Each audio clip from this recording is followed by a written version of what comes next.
Rhodes Food Group. So this is a relatively new listing on the JSE. It's been on the market for about, 2 years, I'm guessing. It's based, believe it or not, in Groot Drakenstein, which is on that Pniel Road between Stellenbosch and Franschhoek. What kind of a place is that to have a head office? Anyway, they've got prepared quality meal solutions. They've got a sizable facility here near Nasrec in Joburg, where they produce facilities, foods, packaged stuff, which you might find in all sorts of places, including Woolworths.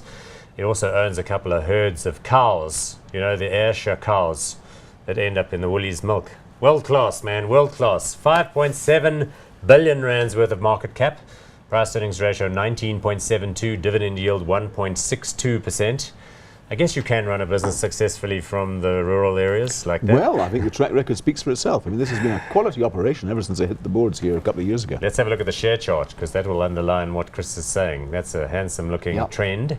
Partly that's been achieved through the usual roll-up of new listed companies. So they've bought Packmar, Boerland Pulp, Saint Pi, Alibaba, most recently a company called Paco, which was quite a substantial one. Paco makes spices and curries and that sort of things, based in Durban.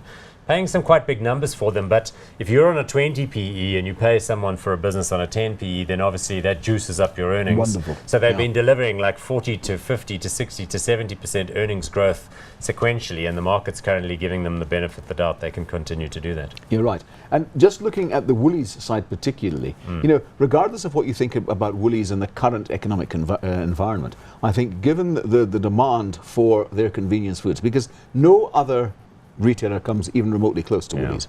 This is a huge. I know this from my own experience at the office. I'm very organized, so I was bringing in last night's leftovers in a little Tupperware, but some of my fool colleagues forget because they're young. It's understandable.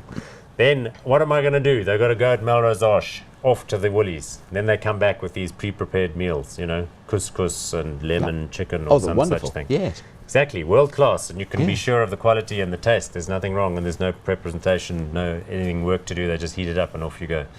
Right, good. So Rhodes Food Group, we're going to back them. The CEO, Bruce Henderson, seems like an excellent fellow. Nothing really to say. They've got core businesses in that sort of fruit and fruit processing and jams industry because of the Packmar and the Boerland Pulp acquisition. They're big in pies, which seems to be an area of the business that could grow. Pies remain very positive and much loved across the country. Not sure if I'm a pie eater, but no, I'm not a great pie eater as well either, I must admit. But of course, if you can make a quality pie and people know it, then that could be a strong brand association. Right, good. So, hot on this one? Very hot. I think you've got to give them credit for this and for the continuation of the business and for the kind of deals they're doing. Right.